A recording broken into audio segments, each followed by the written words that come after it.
Welcome, everyone. As you guys come in, be sure to introduce yourself in the chat, share your name, maybe tell us what role you play in education, and let us know where you're checking in from. I am here in Atlanta, Georgia. Well, I guess I should be more specific. I'm not in Atlanta. I'm in Dallas, Georgia. I'm in Dallas, Georgia. We're close to Atlanta, but typically anytime I say I'm in Dallas, Georgia, unless people are from actual Georgia, they always think I'm talking about Texas. So, but I am in Atlanta, a little outside of Atlanta. So please introduce yourself. Let us know that you're here. Let us know that you're excited to be here, excited for this opportunity for us to get some good learning in and start our weekend off well, or end our week on a bang, whichever way you want to look at it. That's exciting. So we'll be there. I want to just take a moment to welcome everybody in. I am so happy that each of you are joining us and that you are here to learn with us. Today, we have a very special guest who is an expert in the research behind teaching bilingual learners to read. And we know that this is such a beautiful topic. I'm excited to hear exactly what we are going to learn today, and just really be able to do good and amazing things for our children, because that's always the ultimate goal of every educator, is do what's best for kids. And that's what we're here to do today. Oh, yay. I love it. Hello, Lorena Vargas. Thank you so much for joining us. Jennifer from Clinton, New Jersey. Thank you so much for being here. Oh, we've got Audrey Sorrantos, who is from Fremont, California. I'm excited that you guys are here too. Anna Roldan, there we go. I have to figure it out. Anna Roldan, she's a bilingual SLAR instructional coach, and she is from Carrollton Farmers Branch. That's good. I'm excited that you're here. And Veronica, thank you so much. I'm so excited and ready to learn. I'm glad you are. She is coming here from Round Road, Texas. I am so excited about that. We've got a lot of Texans coming in, so that's a good thing. Daniela said she's so excited to hear from Dr. Baker. I am too. I am excited. So really quickly, I am going to jump into a few housekeeping items so that you all can know exactly how this is going to flow. We can all come to some agreements and we can have a great time together. So the first thing is that this presentation is indeed being recorded, and you will receive the recording within about 24 to 48 hours after the event. Of course, we're having this event on a Friday. So let's say that we will begin that time clock when we come back the next business day. So if you don't get it on Sunday, give us a couple minutes so we can make sure it looks beautiful and push it out to you.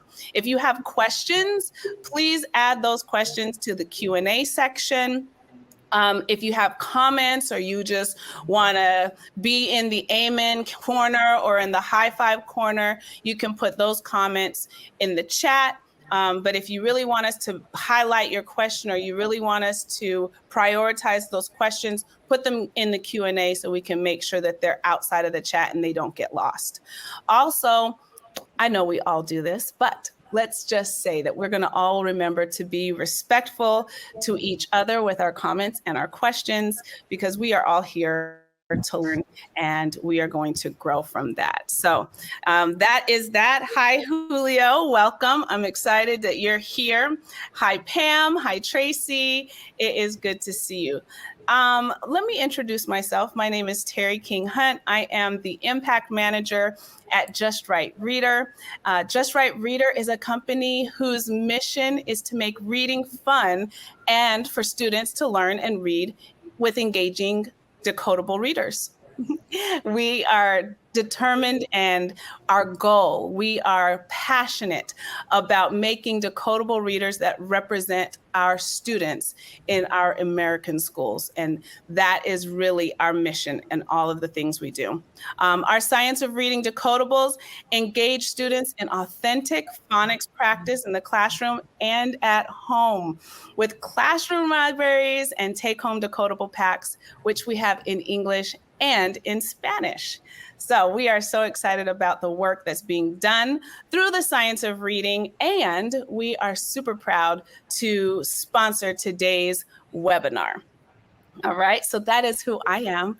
And now I have the very distinct and wonderful honor of introducing our presenter, our expert for the next few minutes, the next hour. Our presenter today is Dr. Doris Baker. Dr. Baker is an associate professor in the Department of Special Education and the Department of Curriculum and Instruction at the University of Texas at Austin. Dr. Baker is engaged in developing and evaluating instructional tools and assessments in English and in Spanish, which are designed to improve and monitor the academic performance of English learners with and without learning difficulties in reading, science, and social studies. In addition to all of that, through partnerships with community organizations such as Dallas Arboretum and the Botanical Gardens, the Dallas Morning News, and Avance, Dr. Baker has explored the ways that Latinx families can develop the language proficiency of their children in Spanish and in English. With all of that, we are indeed in store for a tremendous treat. Y'all, please help me welcome Dr. Baker as I turn the platform over to her. Hi, Dr. Baker. Thank you very much, Terry, for the nice introduction. I really appreciate it. And yes, I look forward to talking with you and to sharing with you this afternoon my research. Buenas tardes a todos. Me da muchísimo gusto estar aquí y poder compartir con ustedes mis investigaciones y lo que sabemos sobre la lectura. Así que la lectura en español y en inglés para niños bilingües. Vamos a tener también una sección de preguntas y respuestas al final de la presentación, pero primero pues compartiré con ustedes lo que yo sé y lo que he aprendido con las investigaciones mías y de otros colegas. Okay. So the presentation will be in English, but I thought I would also acknowledge that the focus here will be mostly on Spanish and in English. Thank you. I love it. I love it. All right. It's on up. All right. So I'm going to, so basically I want to start, oh, sorry, here, a minute. Yeah. So I want to start just a little bit with my background and kind of share with you where I have been and also what kind of research I have done and where I have done it, mostly where I have done the research. So I was born in Brazil, in Porto Alegre. So it's in the state, it is the most southern state in the country, in Brazil, very close to Uruguay, borders with Uruguay. And then I moved to Colombia, where I lived there for 12 years. And then I moved to Mexico, where I lived for 10 years. I did my bachelor's, my undergraduate in Mexico City in psychology. And then I moved up north and I did my master's in Latin American studies in San Diego State University. And then I did my doctorate at the University of Oregon. And then in the meantime, while I was doing my doctorate, as well as later on, I also started doing quite a bit of research with Spanish researchers in the Canary Islands, with Finnish researchers in Finland and also here. And also we have the opportunity to also provide professional development and support to teachers in Qatar. Along with that, I've also worked with researchers in Chile and researchers' families and teachers in Chile, as well as with researchers in Argentina. So in a way, when I'm looking at this map, I'm thinking kind of like the circle of going back up north, coming back, coming down, and then again, kind of to my roots here in South America. So what have I learned? So today, the agenda will be to discuss a little bit like what I call deconstructing the science of reading. Then we're also going to talk a little bit about effective strategies to address student different social cultural perspectives and linguistic proficiencies. Effective approaches to teach Spanish and English reading skills.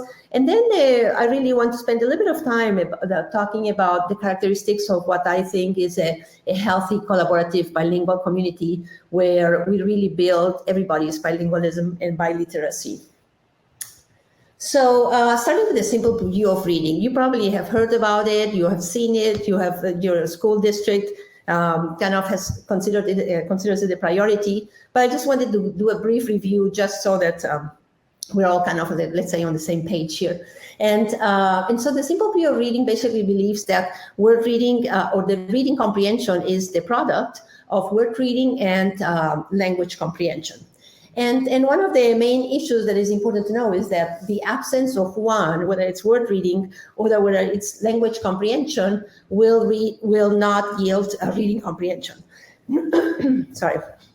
So having both is what is necessary, right? And so if we think about here, for example, if a child cannot read any words, then no matter how much language comprehension they have, it will be difficult for them to understand text unless it's read to them. So they wouldn't be able to actually read the text. And the other way around, right? If we have word reading, but there is an absence of language comprehension, like for example, for some of our bilingual students who are learning, let's say, to read in Spanish first and know English, then we can say that they will be able to read words and recognize words if the words have the same letters in Spanish and in English, but they likely won't be able to understand, for example, a sentence that is in English and when they have never been exposed to English. No, so in both situations, of course, these are extremes. We know that most of our kids, they know both languages.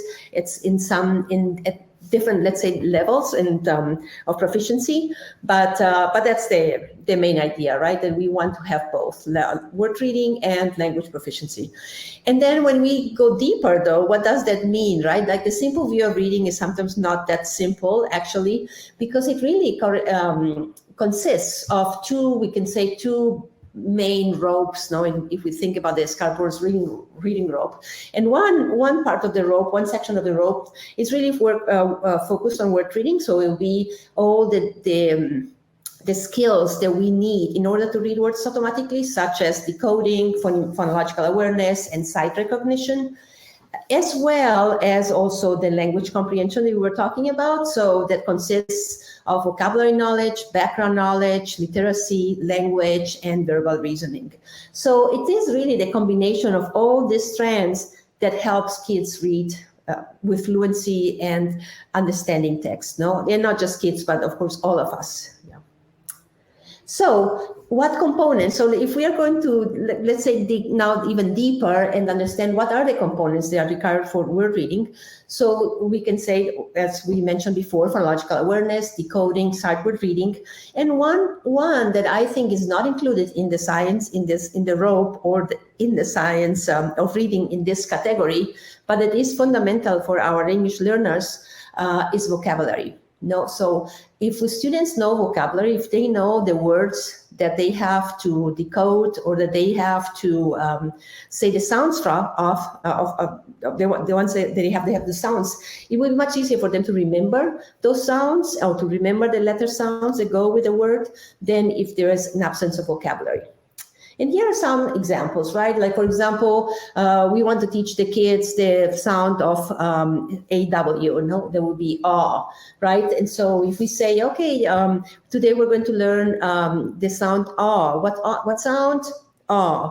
Okay, the sound aw, if you add an S in the beginning, it sounds as saw. What sound? Saw. And then we can show a picture with saw and say, this is a saw. What is it? A saw.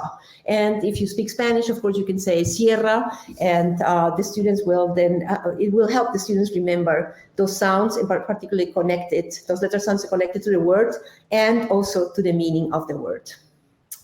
So here are multiple examples of that you can imagine, right? Like, but any phonological awareness activity that we know, phonological awareness is only auditory, it's not visual. So having a picture of the word that you want students to blend or segment is really very helpful, and it really builds students' confidence in this in this task, whether the task is done in English for Spanish-speaking students, or whether the task is done in Spanish for Spanish native speakers and also English speakers. We do know also that, I mean, we could do this activity without students knowing the words. Like, for example, I can give you a word, baum, and even if you might not know what baum means, you could say the sounds in it, right? Like b, a, baum. And baum in German means tree. So so we can do the activity, but as I say, vocabulary enriches these activities much more. It makes them also more interesting for kids. No, I remember teaching actually words such as mole in one first grade classroom, and the kids were like absolutely fascinated by this animal and were saying, oh, look at the nails, and it doesn't have eyes, and how come? And so we started having like a conversation after the activity, of phonological awareness activity, of course, on all about moles. Where do they live? What do they eat? How do they look like? And what does that mean? And so it really, the kids were very excited about the conversation, although part of it was also, of course, teaching phonological awareness. And the same thing we can do with phonics, right? Like, for example, if we can write the word map on the board, and then we can ask students, okay, tell me the sounds in map. App. Now blend of sounds, map. Okay, what word is it? Map. No, and if we have a picture of a map, then it would be much easier for students to recognize the word and know what it means. And because this word is the same in Spanish and in English, right? In Spanish is mapa, in English is map. They can also say the sounds of mapa in Spanish, and that will be perfectly fine. We'll talk in a minute about the issue with syllables and sounds in Spanish, but for now, let's just kind of use the letter sounds in both languages. Same thing here with phonics. You want to teach them the sound oi, and then you can say, okay, this sound is oi. What sound? Oi. You can put two fingers in on the letter so they know that oi sound is made of two sounds. And then, okay, what's the sound of the letter before oi? And if students have been taught already the sound of b, they can say b, and then blend the word. No, okay, let's say the word together. B, oi. Know what word? Boy. And so again, just a picture would help with students' understanding too. Finally, the same thing as with sight reading. Now, of course, sight reading, we cannot really say this letter sounds, because those are irregular words and they have a very different sound, the combination of letters. Sometimes it is because we haven't taught that sound to students yet. Like, for example, the double O, right? If for a kindergartner, maybe we haven't taught the double O, so it's good to treat it as a sight word. And when we do sight words, what we ask students is we model first and we say the letter names. No, so for example, I can say, okay, let's point to the letter and say the name of the letter. So for look, it would be L-O-O-K. Okay, this word sounds like look. What word? Look. And we practice that on a regular basis, so students can basically relate the letter names with the word.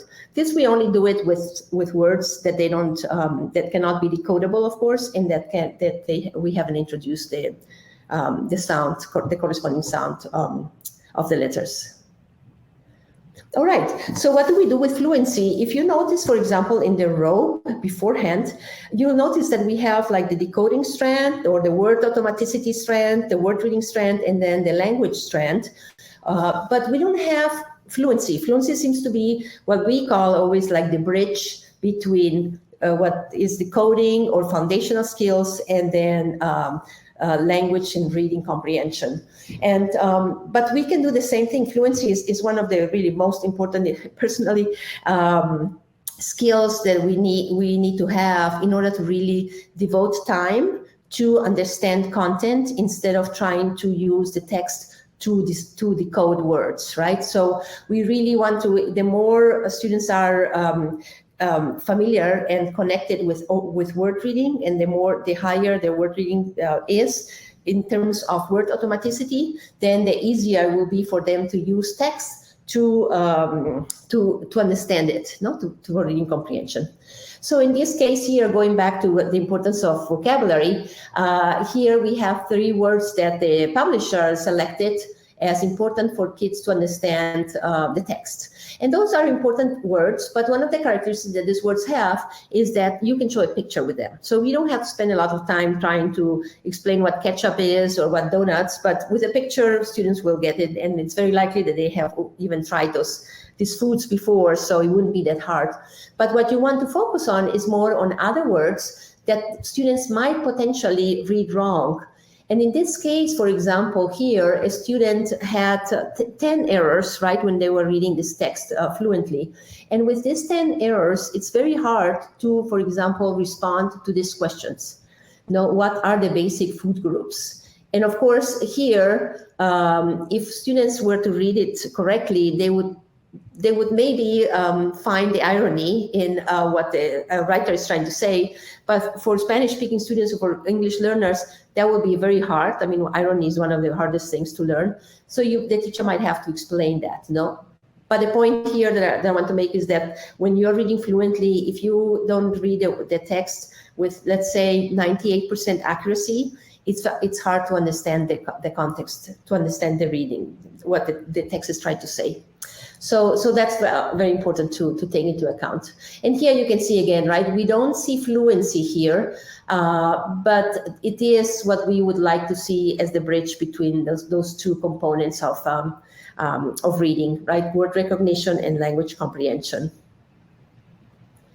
All right, so let's focus now on the components that support language comprehension, right? So I know we talked a little bit about vocabulary beforehand with word recognition, but vocabulary, of course, is important to understand text too. So I'll give you a little bit of examples in a minute here, as well as background knowledge. So our own experiences really also affect reading comprehension, literacy, language structures, and then also verbal reasoning. So understanding that words can be literally or figurative. So when we talk about vocabulary, and I know I've mentioned it quite a bit, and you probably hear it quite a bit in schools and when you talk to teachers, how do you teach it though? And what words do you select? And when is the best time to teach that? It's really a puzzle. And that's one of the reasons that we have seen very little vocabulary instruction in schools, unless it's very targeted and we actually bring an intervention for vocabulary. So there are issues with vocabulary that we still have to iron out. And I know some districts, for example, are starting to have tables where they have words that they think kids should know by grade. And then, and that could be like a beginning, right, of really kind of trying to think more about, okay, what do words mean? What do we have to know about words in order to teach them to students and for them to use that information for reading comprehension? But here, so one of the first steps that you want to think about is whether you want students to learn those words receptively or expressively. And depending on that, the activities will be different, as you can see here, as well as the types of words that you use. So for speaking and writing, you might select words that are more appropriate for students expressing their ideas, their thoughts, their observations, for example, on a science experiment or on a social studies issue. While reading, if you want them to read receptively, maybe a brief paragraph on animals, on mammals, then you want to probably focus more on the words and the characteristics of mammals more than on the specific syntax, right, of the sentences. Now, the other one is the types of words, and I would say that for English learners, for bilingual students in general, and students that are also from low socioeconomic places, there are 4 different types of words that you want to teach them. The first one is very typical words that every maybe English native speaker would know and has heard, but for English learners, they might not be familiar to them, So, for example, the word pet, it's very easy to decode. It's everywhere, right? We know somebody that has a pet, and we probably have also pets. So, but yet for an English learner, it's a hard word, particularly, for example, in Spanish, pet is mascota. And so it doesn't even have anything to do with, the words are not connected, no, it's not, they are not cognate. So you need to teach that to students. And these words, you can also usually just use a picture. So it's really fast, no, like, oh, this is a pet, this pet is a dog, you know, what does pet mean? And you can say a pet is an animal that somebody owns or has, and then go from there, you know. The other set of words that are really important are words with double meaning, what we call sometimes polysemous words. And here, for example, an example is witch, right now that we are kind of getting into Halloween time.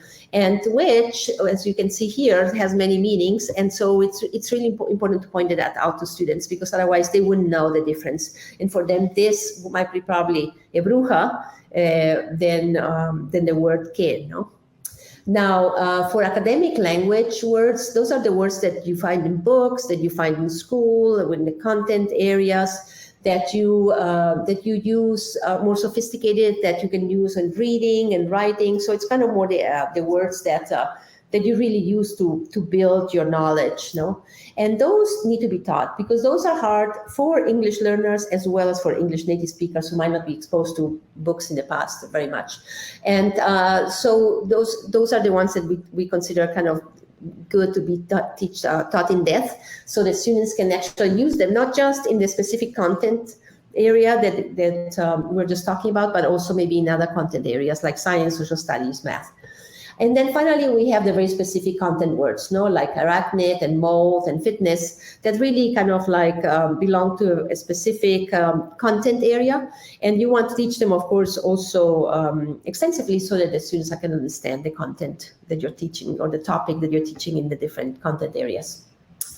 So just going a little bit back to academic vocabulary, you know, so it is a language of instruction. It is a language that has usually words that have suffixes and prefixes and affixes, that the roots come from Greek and or Latin, and also connects to word families, no? So reliance, rely, reliable.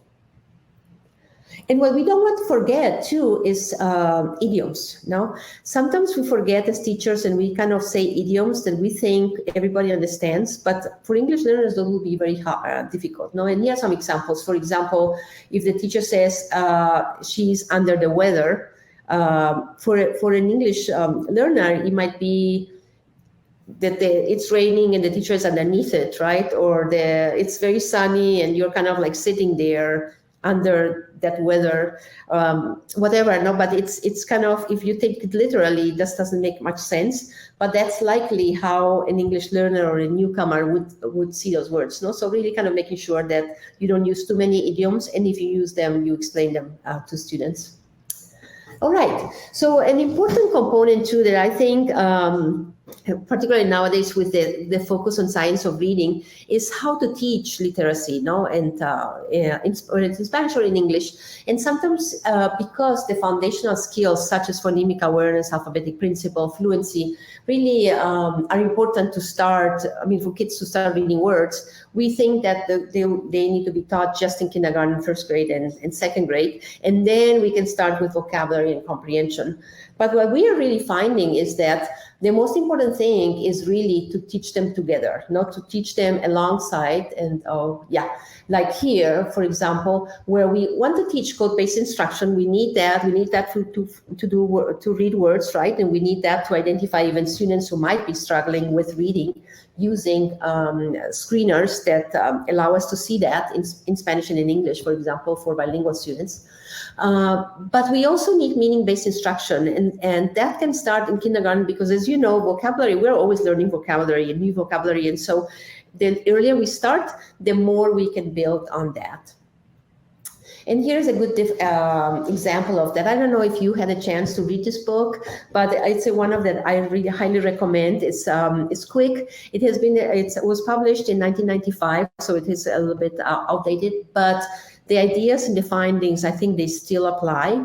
And so what they found in this book, in this study, was that there were basically like kind of three different types of families, let's say. And in one group of families, children heard about 616 words per hour. while in another group of families, they heard about 2,153 words per hour. And then if we multiply that to 4 years, you can see here the difference, right? Like the group A of parents heard about, the children heard about 13 million words in 4 years versus the group C, group that heard only 45 million words. No, so they're not only, but 45 million words. So you can see the difference, right? So it is a difference, the conversations and the language that we're using at home, and that we want to encourage parents to talk to their children. It doesn't matter in which language, but just to talk and interact with them on a regular basis, to build that knowledge of words, but also to have a positive feel for learning those words. No, so for example, in addition to the number of words that the children heard in different families, there was also an effect of quality. So in some homes, students or children would be talking about discussing a book they just read, or describing what was outside, or about their visit or visit to the museum, or in an exciting party they went to. While in other homes, the children heard mostly negative comments like, don't jump on the sofa, don't bother your sister, and so a lot of kind of orders. And that also reduced the conversation between children and adults, right? And so those are kind of important things to take into account too. Finally, here is an example that I really liked of some teachers that they wanted to emphasize that the kids learn and practice the academic language more frequently. And so what they did was they read a book, they selected five words they thought would be important for kids to know, to understand the book, but as well as to understand perhaps other books. So it was the academic language or academic words. And then they started putting stickers to the kids who reported that they had used that word, whether it's in the playground, at home, or in the class. And the more stickers the teacher saw, the more likely they were going to get the prize at the end of the week, and more popcorn or ice cream. But the idea was that the teacher really wanted to incentivize students to use the words outside of the classroom too. And she was very successful with that. Now another part, as we see, so for language comprehension, vocabulary is really important, but then also literacy knowledge, no? And literacy knowledge means understanding that there are different kinds of books. So we have poetry books, we have fiction books, and we have also information books. And each of the books has a different purpose, and the information that it provides is also different, no? And it doesn't mean that you cannot connect the information between one book and the other, but it does mean that you see and you read those books differently, right? Like, for example, for us in information text, if I'm reading something about a study in reading that was conducted recently, I sometimes have to reread certain areas to really understand what was it that the researchers did in this study and what was the purpose of it. So it's okay to read 2 or 3 times an article, particularly when it's information text. Well, for the fiction, it depends a little bit, right? I mean, if you want if it is a text that is very dense, then you want to reread it and you want to think about it. But your idea and how you're going to think about the fiction text is very different than information text, no? In a fiction text, you probably want to know more about the main character, who are the other characters in the movie, in the book, what is the context, what really happened in the beginning and in the end. Did that change? Why did it change? What can we predict from what we learned for another book maybe that the author wrote, or for the end of the book? So there are different questions and different answers to it. But and kids can learn at a very young age, kindergarten, the differences in books. So it's good to have them also understand that we read for different purposes and different types of books. Now, and here's another example here in Spanish too, right? I mean, it's the same idea. Now, the other thing is that language structures, no? So we have vocabulary, we have literacy knowledge, we have background knowledge, and we have also language knowledge, that we know that to build and to understand language, we need phonology, just like it's very similar, of course, to what we do need in reading. We need morphology, so also understand the roots of the words and where the words come from and how words can be changed to a negative, from a negative to a positive, or the other way around, based on prefixes and suffixes. We need syntax, so we really need to understand how words are combined in sentences. We need semantics, of course, which is kind of like the overarching vocabulary concept, right? That we don't just study the meaning of each word, but also we study the meaning of phrases, of sentences, and also how words connected to each other have a different meaning depending on the content, on the context, the content, and what the author wants to convey, right? And finally, we have pragmatics, which is kind of like the governing the rules of language, like, so when do we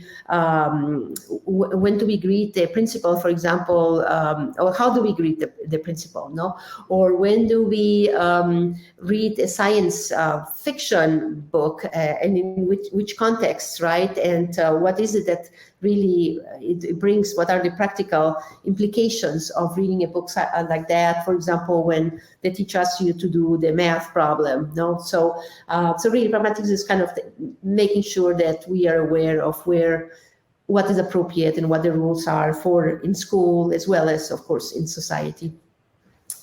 And finally, we have the verbal reasoning, right? That is more like a cognitive quality, and it really refers to how we are using words. Are we using it figuratively? Are we using it literally? And what kind of figurative language is there? So I took a snapshot of this picture of a word wall that a teacher had that really kind of explains each of the figurative language here, and I thought it was a pretty good illustration of what verbal reasoning is about.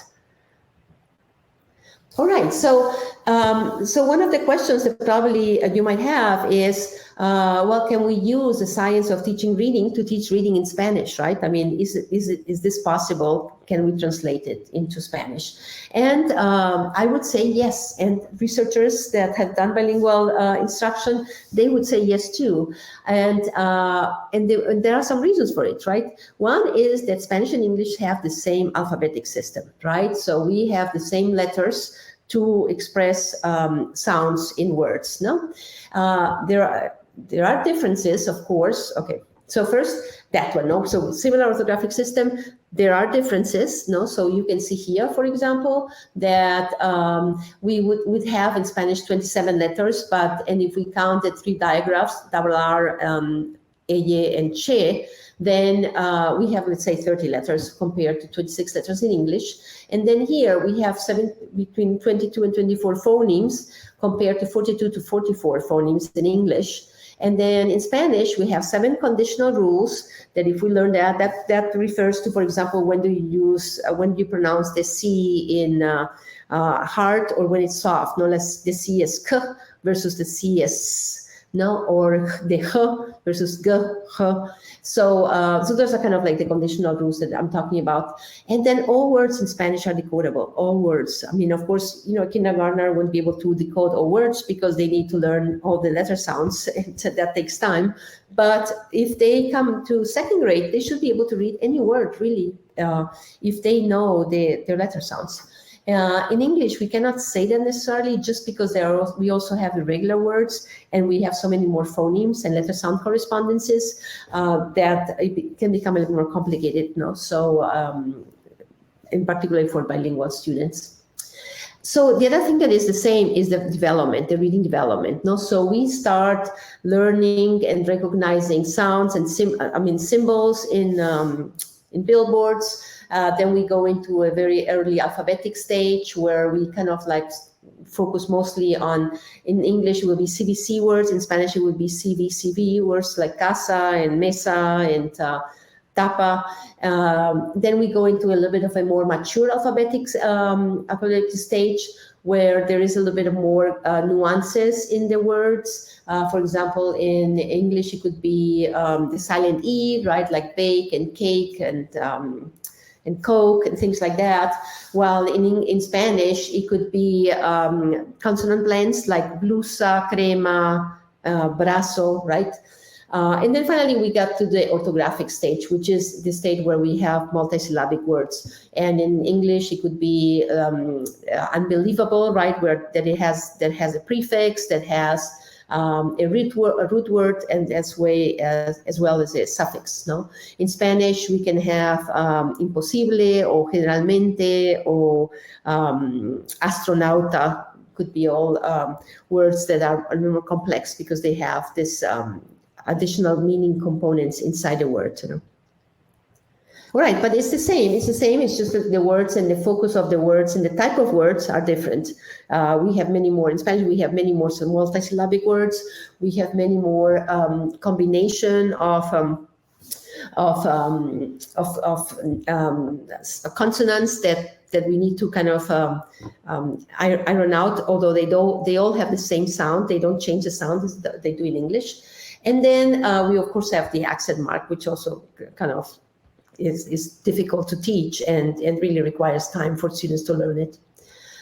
All right. Other differences, of course, here are all the sounds in Spanish, the sound spellings in Spanish, and here we have all the sound spellings in English, and then you can see again the big difference. And of course, the main difference is in the vowels, right? Like in Spanish, we have 5 vowels and we have 5 sounds. In English, we have one vowel, one letter, the O, for example, the O, but we have 7 different sounds and 13 different kinds of spellings. No, so it is not that easy to learn the vowel sounds in English, and that's kind of one of the perhaps where you want if you have a bilingual program, you want students to focus, or you want to focus your instruction mostly on the vowels and help them understand the sounds that they make depending on the letters that surround the vowels.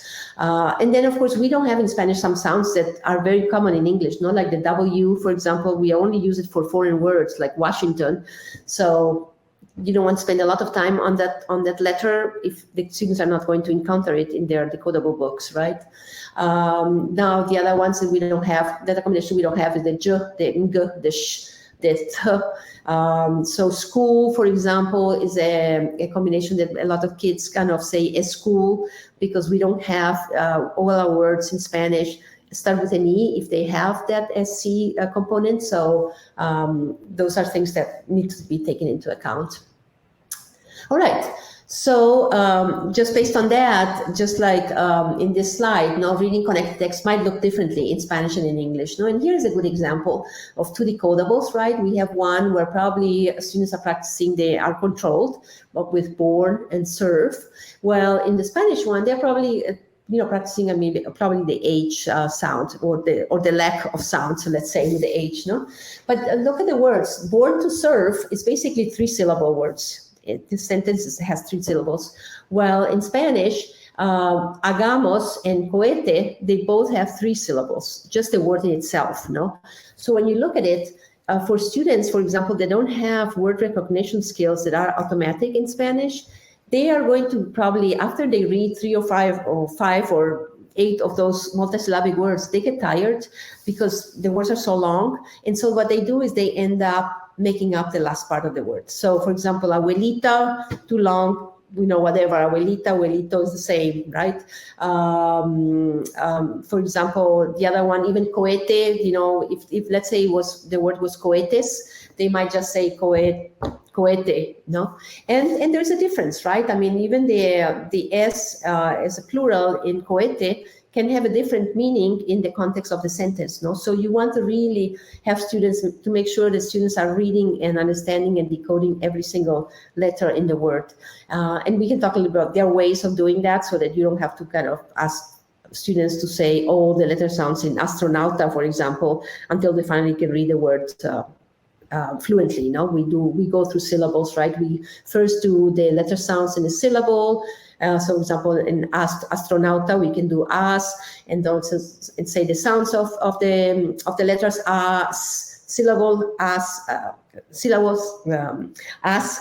Then O syllable, throw, and then we go on with a word. No, and that way we kind of break the activity down a little bit. But it's really important to teach all the letter sounds in Spanish, not just the syllables, because those syllables that have like the double consonant, usually students who are not taught the sounds in words, they tend to skip the second consonant. And so, for example, crema ends up being quema, and brazo ends up being baso. No, so really making sure that you focus on the sounds whether it's in syllables or in the whole word.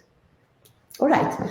So another important component of reading is really explicit instruction. No, and explicit instruction basically refers to making everything overt for the student, right? So we tell them what we're going to do. So today we're going to read words that starts with the letter M. No, what letter with the letter M. No, what letter M, right? And what is the sound of the letter M?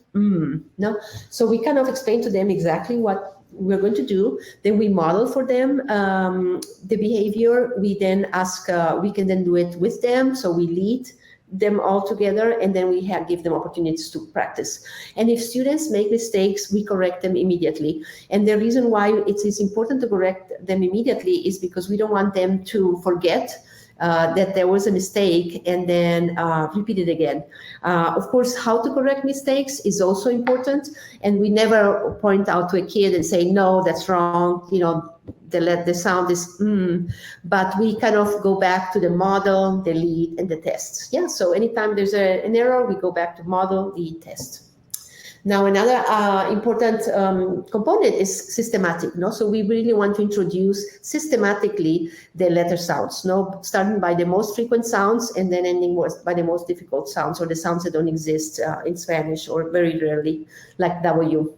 But we don't go through the alphabet to teach letter sounds and to teach a sequence, but we go by the frequency of the sounds. So, for example, in Spanish, the most common letter sounds are the M, the P, the S, and the T, plus the vowels. So if students know that, if they know the sounds of the vowels and they know the sounds of these 5 consonants, they can then start already reading books and reading decodable text and reading also words, right?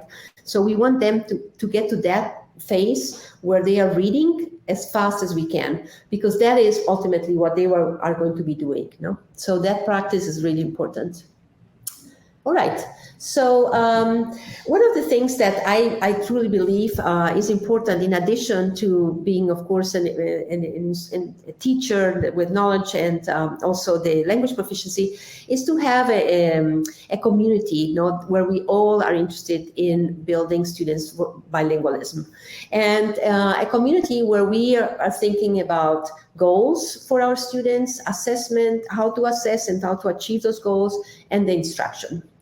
And that's a question that you want to ask your school or your grade level or your district. Okay, what is the goal of our bilingual program, and how can we achieve it? And achieving it is not easy, for sure, but it is possible, and we have many, many examples of it. And one of the ways to achieve it is to really kind of understand that the teaching is rocket science. It is difficult. It is not easy, but it is feasible. It is possible. We have all the tools. We have sources in Spanish and in English to teach it. And then it just takes time too, not to prepare and to practice. The other component, of course, is very important, is that we need to screen the students and identify the students who might be struggling a little bit with even foundational skills or any other skill that we talked about in language comprehension, so we can address those needs early. And the best, of course, scenario for bilingual students is to be assessing them in both languages, right? In the languages that they are learning in. So it will be Spanish, in most cases here in the States, in Spanish and in English. One assessment will not be enough to really identify whether students know enough about their native language or the other way around. But then you also have to gauge, right? Like sometimes a student might not speak their native language anymore at home. So assessing them in the native language might not be as beneficial as it would be to have a really strong assessment in English.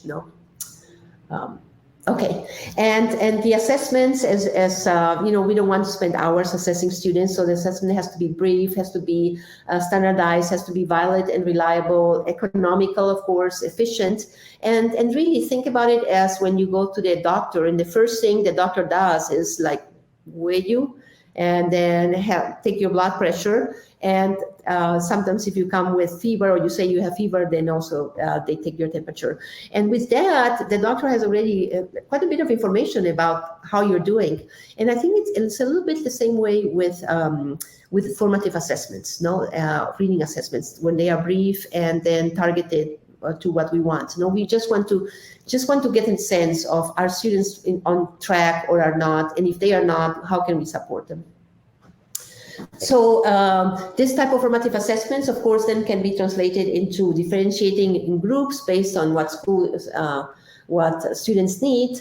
And then if we have a benchmark where we can say what is the minimum that students should have in order to achieve those goals, then we can also know where we have to go and where we have to go with our instruction. So I'm going to stop here. I know it's already kind of, maybe I went a little bit too far, but I'm going to stop here and see if you have any questions. Basically, in summary, the science of reading can be taught in both languages. We cannot underestimate the vocabulary instruction taught daily and presented in a variety of ways, and then really kind of focusing on building a community of bilingual learners where we are all interested in developing the bilingualism and biculturalism of all our students. All right. So I'm going to... Oh, thanks, Terry, for coming back. Yeah. This was so good. You said, I think I went over and I popped up and I started looking at the time. I was like, wait a second, how did the time go so quickly? You did such a beautiful job. It was so great, so thorough. I want to take some questions. I want to go ahead and just talk about the fact that you talked about vocabulary and how important it is for us to build in vocabulary while we're teaching instruction. You also mentioned the importance of that systematic instruction, right? The systematic way in which we're going through things. And so I think that all of those come together so well. There are some questions that are in the chat. I'm going to go through those questions as we kind of talk about Just Right Reader and how we can partner and how we're working to create products that allow teachers to do exactly what it is you discussed in your presentation. This company started in 2019 when Sarah Rich had this epiphany with her own child. She realized that she needed decodable, she needed tools that were going to help her teach reading to her own child. So she created decodable books. And as a team, as a company, we have grown and developed over 700 decodable titles. That's not books, that's titles. We have more titles than any other company on the market. And all of the work that we're doing is steeped in this research of the science of reading. Everything that you talked about really is where we're trying to make sure that these decodables get in the hands of children. And one thing you said that really just resonated with me is the idea that if we're systematic in our in our instruction, then we can make sure that our students get reading fast, right? When we get them to be able to have that foundational phonemic awareness, that word always gets in my mouth and doesn't want to come out well.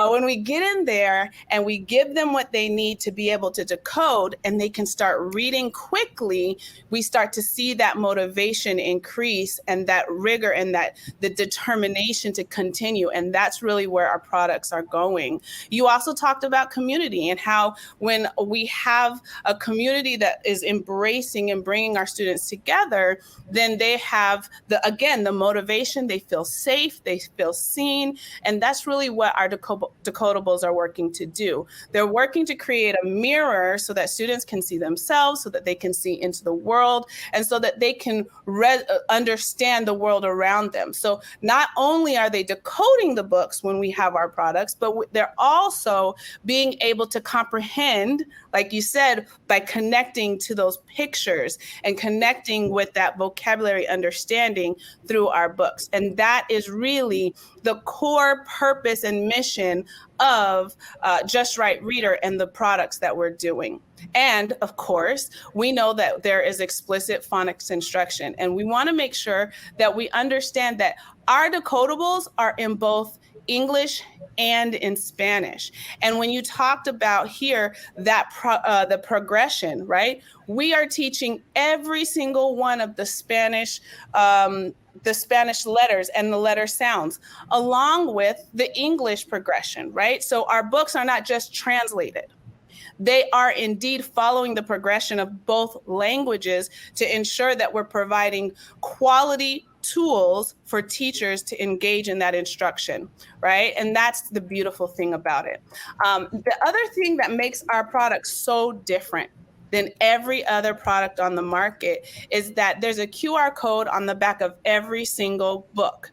And this QR code goes straight to the phonics instruction that's being targeted in that book, whether it's the consonant blends in Spanish or the consonant blends that are in English. Each book has a specific and targeted skill that we then create a video that the teacher, it's not an AI, it's not a bot, it's not a voice, it's a teacher who is going through and teaching the skill. Not going through every page, because we know that that's not what we want our students to do. We want them to learn to decode. But we are giving the instruction right there in the video, in a quick 2-minute video that helps them to repeat what the lesson is or repeat the sounds. Just like you talked about, that repetitive, explicit instruction, those videos give that explicit instruction and say, you might also hear this sound in the word, and then giving the word and oftentimes bringing in a picture. So we're bringing all of those pieces that you shared with us into one quick 2-minute video and then getting them straight into the book so that they can read. And we have the alignment with all the curriculums, right? So that we can see the alignment, you can pull out the alignment and make sure that you're pulling the book that is specific for the lesson that you're teaching. We have take-homes and we have classroom decodables. Our take-homes are so amazing because you talked about community, right? You talked about building this community. Well, our take-homes, you can give these packs to students. They can take them home. So not only are they getting this instruction in the classroom, but they're also getting this instruction at home. They're getting that video at home. They're getting that explicit instruction at home with those take-home decodables, and they're building community around it. Their parents, if English is not their first language, though their parents can watch the videos, they can learn together, they can engage together. And now there's this understanding that's taking place and creating that community that you said is so important. That's awesome. And like I said, we have the most titles of any company. That means students are getting repetitive instruction. They are getting repetitive practice over and over because they're not reading the same book anymore and memorizing it. They're getting the same skill in a new book with a new engaging title, a new engaging story that brings those two things together. And we are so excited about that work. So I want to make sure that I give some time for questions. There are some questions in here that I want to give you some time to answer. I want to encourage anyone who is here joining us to go ahead and scan these QR codes so that you can get some of these books in your classroom, so you can get some samples.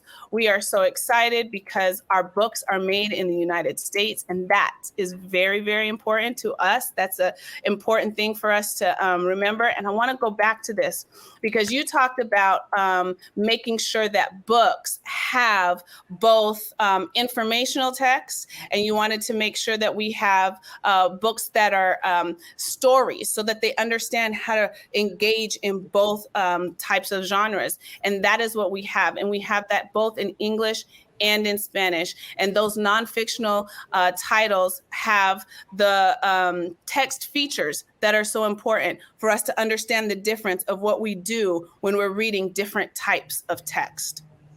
So I know I went through that really fast, but I am so excited because we have these symposiums that give us this opportunity, just like the webinar that we just engaged in.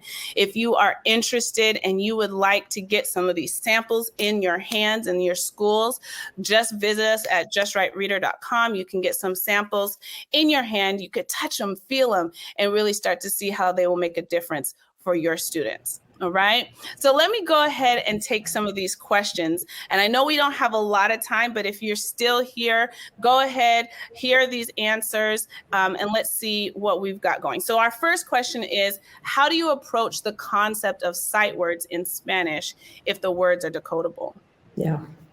Yeah, that's a really good question. Well, I think that it depends a little bit on the grade, right? But if you are in kindergarten or a kindergarten teacher or a first grade teacher, you probably have not seen all the letter sounds. You have not taught all the letter sounds. So using some of those words for sight, the words that have a different, as letter sound that you have not taught, like for example, the word veo, no, I see, that is very common in kindergarten, then you teach it as a sight word. And you would teach it the same way as you would teach the word in English, no? So you kind of tell us students to give you the letter name. So what are the names of the letters in this word? B, E, O, and then the word is veo. What word? Veo. And then students will memorize because they see the word multiple times, at least in many of the publications that I've seen. And then, but once you get on how to say the sounds in the V in this case, which would be be actually like in burro, then you can have them decoded, no? But in the beginning, you teach it the same way as you would teach it in English, saying the letter names and having them memorize basically the word. Yeah. That's fantastic. The second question is, how can we support teachers who are receiving a bigger influx of newcomers from South America? The students' vocabulary is very rich, but reading skills may be lacking. Yeah. Very good point. Yeah. I mean, here, kind of like really using the assets that kids bring and really recognizing that when they are saying a word that you're not quite sure if it's right or if maybe it's part of the dialogue or the dialect, then try to find out, what the word means and look it up in the dictionary just to make sure that the word actually exists, and then really emphasize that, because I think that one of the assets that we can have with this diverse population of students is really build our own vocabulary, right? And so I think that encouraging them to bring those words and to talk about them and engaging in conversations using those words and praising students that use those words because they exist, right? I mean, they are the words that are used in Ecuador or in Chile. And so we want them to understand, whether it's bilingual students who are native Spanish speakers or bilingual students who are English speakers, that there is more than one way to say something, no? And it's the same in English, and you can provide examples too. Yeah, but that's it's enriching. It's fascinating. I personally love that because I remember my time in Colombia and then moving to Mexico and how words were so different, and it was a little bit of a culture shock for me. Although I spoke Spanish and both countries speak Spanish, but the language that was used the colloquial language particularly was very different, and I had to adjust to that. Very good. Very good. We have a couple more questions. These questions are amazing. What do you recommend students do to increase their fluency? Oh yeah, and here it says right, just right reader. Yeah, I think that the more they can read, the better it is, and particularly if they know the letter sound. So one of the things that you want to really make sure is that any book that they read, they have already been taught those letter sounds, and if not, you model for them, or you let the adult that is reading with the kid know how to sound that word, so they know that.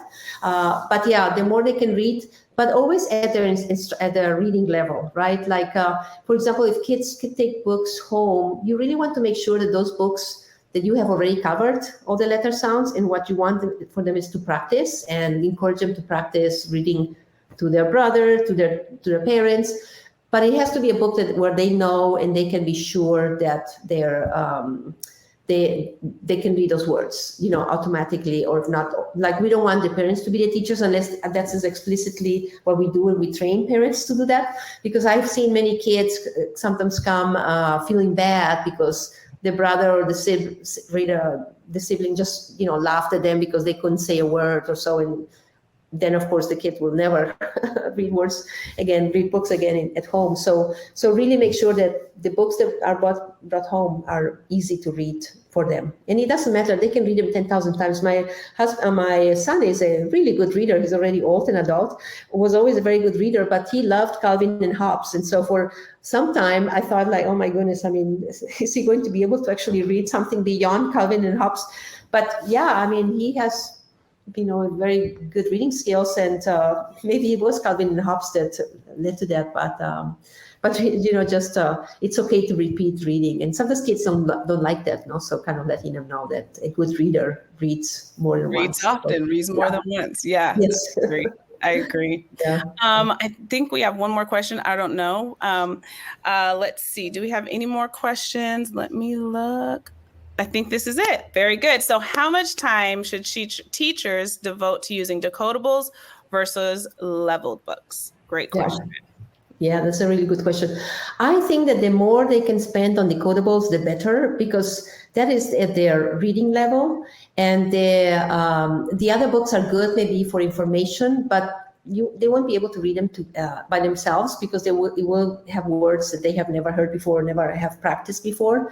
And so if they're reading it with an adult that can help them with the hard words, then that's fine. And if you can highlight those words for adults so they know that, likely your child will not be able to read those words, then it's okay. But the more decodables, the better. And of course, here, what you were talking about, like, the more we make decodables interesting and fun, even though they might be simple, I think that the better it is for developing language, right? Like Born to Serve. I mean, you can have a whole story on that, and the book has 3 words, But I think that is what really will excite kids, because they know they can read and they can be successful in what they do. Fantastic. Wow. Listen, this was indeed a jam-packed, full hour of quality work, and I'm so proud of the work that we just did together. Dr. Baker, thank you so much. It's always great to hear from you. Just go ahead, if you would like to continue this conversation, be sure to get on justrightreader.com, stay connected with us. The link to join was posted in the chat, so make sure to click on that so you'll be aware of all of our future things that are happening. It's been excellent. Thank you, Dr. Baker, for your time.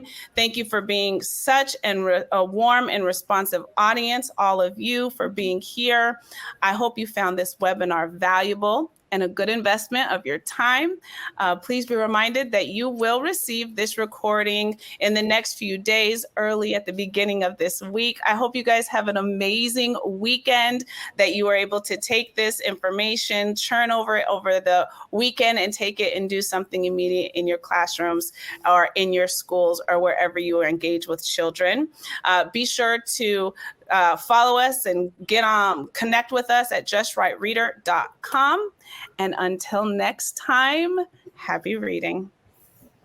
Thank you. Bye. It was a pleasure. Thank you.